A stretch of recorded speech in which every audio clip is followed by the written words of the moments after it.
For 4 decades, Forever 21 prided itself on cheap, trendy clothing.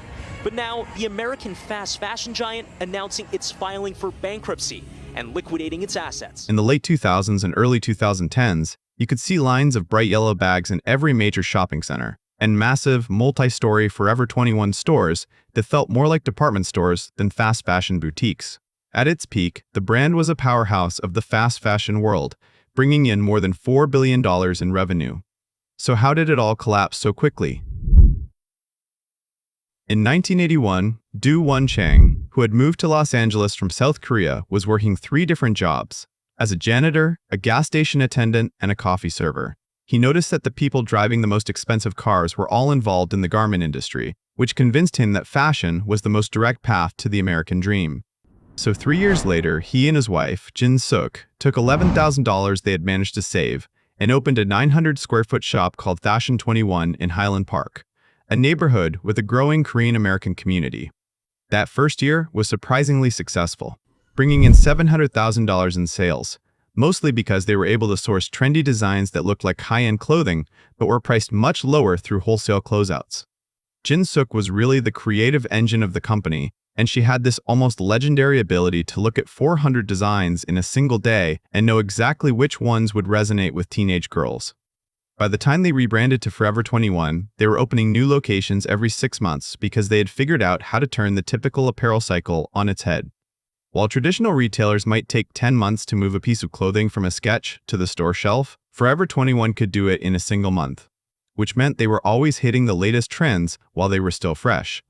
I'll talk about why this speed eventually got them into some serious legal trouble with high-end designers later on, but in the beginning, it was exactly what made them unstoppable. As they grew into a $4.4 billion company by 2015, the Changs remained the sole owners, holding 99% of the equity and making all the major decisions themselves without a board of directors or public shareholders to answer to. They were opening these massive megastores in prime mall locations, often taking over huge spaces that had been left behind by bankrupt department stores like Sears or Mervyn's.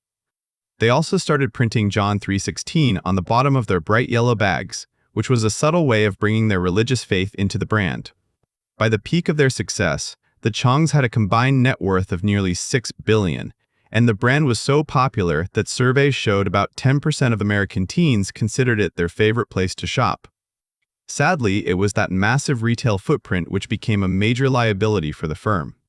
But before we get there, please take a quick second to like the video and subscribe to the channel if you're enjoying the story so far.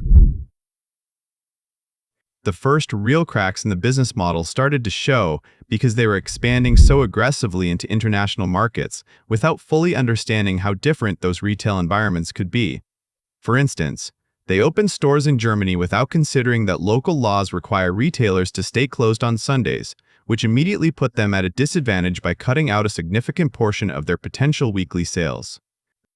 Between 2014 and 18, their international operations were losing roughly $100 million a year, with stores in places like Europe and China essentially bleeding cash while the company struggled to find the same cultural relevance they had in the US. At the same time, the entire fashion landscape was shifting toward the internet, and Forever 21 was surprisingly slow to move into e-commerce. While their main competitors like H&M and Zara were pouring money into their digital platforms, Forever 21 stayed focused on those massive physical stores, and even as late as 2019, only about 16% of their sales were happening online. This was a huge problem because their target audience was the exact group of young, tech-savvy shoppers who were increasingly doing all their shopping on their phones. Because they were locked into long-term, 30-year leases for these enormous mall spaces, they couldn't easily pivot when foot traffic at malls started to drop off during the retail apocalypse. There was also a growing tension around the ethics of how they were producing their clothes so cheaply, which started to catch up with them in the mid-2010s. A 2016 investigation by the U.S. Labor Department found that some of the garment workers in Los Angeles who were making clothes for Forever 21 suppliers were being paid as little as $4.50 an hour, which was way below the state's $10 minimum wage at the time. They were also facing a constant stream of lawsuits from designers like Diane von Furstenberg and Gwen Stefani, who accused the brand of essentially copying their work and selling it for a tenth of the price.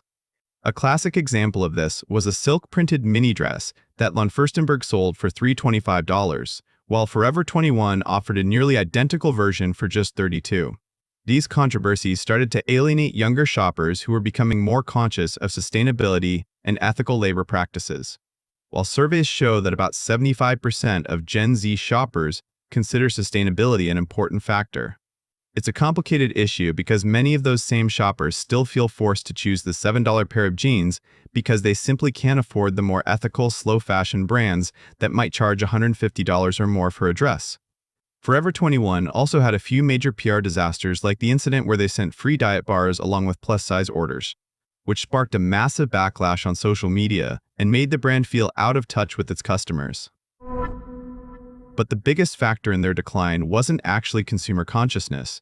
It was the fact that they were being outpaced by even faster companies like Shein and Temu. While Forever 21's one-month turnaround seemed fast in the 80s and 90s, Shein figured out how to use algorithms to scan social media for trends and go from an idea to a finished product in just 10 days. Shein didn't have the overhead of massive mall stores because they shipped directly from overseas, often using a trade rule called the de minimis exemption that allows them to avoid US tariffs on packages worth less than $800. This allows them to sell tops for $10 and dresses for $14, prices that even Forever 21 couldn't consistently beat once their own operational costs started to rise. By the time 2019 rolled around, the company was buried under more than $1 billion in debt and was forced to file for its first Chapter 11 bankruptcy. They had to close over 350 stores and pull out of 40 countries almost overnight just to stay alive. In 2020, they were bought out for only $81 million by a group that included Authentic Brands Group and two of their biggest mall landlords, Simon Property Group and Brookfield. The landlords were basically trying to protect their own investments, because if Forever 21 had completely vanished, it would have left massive, empty holes in hundreds of malls across the country. The new owners tried to modernize the brand by leaning more into e-commerce and even forming a partnership with Shein in 2023, which allowed Forever 21 products to be sold on Shein's website.